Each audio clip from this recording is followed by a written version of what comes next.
Le dialogue de sainte Catherine de Sienne, éclaircissement sur le don de discernement, chapitre 4.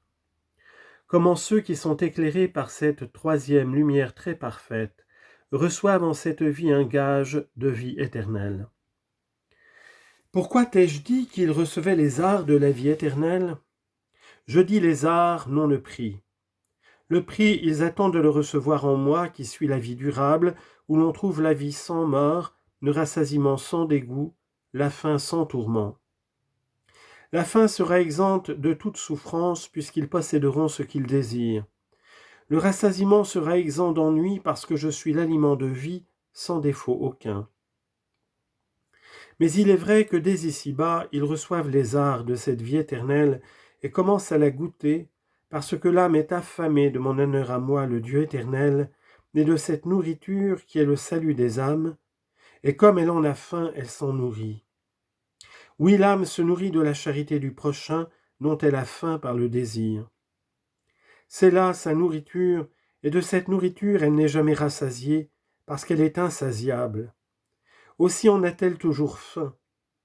Les arts sont un commencement de sécurité que l'on accorde à l'homme pour lui faire attendre le prix complet.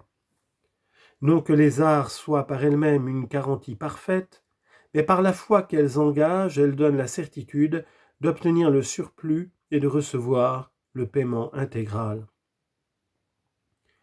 De même, cette âme, éprise et revêtue de ma vérité, a déjà reçu en elle-même dès cette vie les arts de ma charité et de celle du prochain. Elle n'est pas encore parfaite, elle attend encore la perfection de la vie immortelle. Ces arts, ai-je dit, ne sont pas parfaites, car l'âme qui goûte la charité ne possède pas encore la perfection, au point de ne plus sentir aucune peine, soit en elle-même, soit en autrui. Elle souffre en elle-même à cause de l'offense commise contre moi, par la loi de perversité qui est dans ses membres, quand il lui prend fantaisie de se révolter contre l'esprit. Elle souffre en autrui par les offenses du prochain. Elle est bien parfaite dans la grâce, mais non de cette perfection que possèdent mes saints, qui sont unis à moi-même la vie durable, et dont les désirs sont exempts de peine, alors que les vôtres sont mêlés de souffrance. Comme je t'ai dit en un autre endroit, mes serviteurs qui prennent leur nourriture à la table de ce saint désir sont tout à la fois heureux et affligés, à l'exemple de mon Fils unique sur le bois de la très sainte croix, dont la chair était toute en douleur et tourment, tandis que son âme était béatifiée par l'union de la nature divine.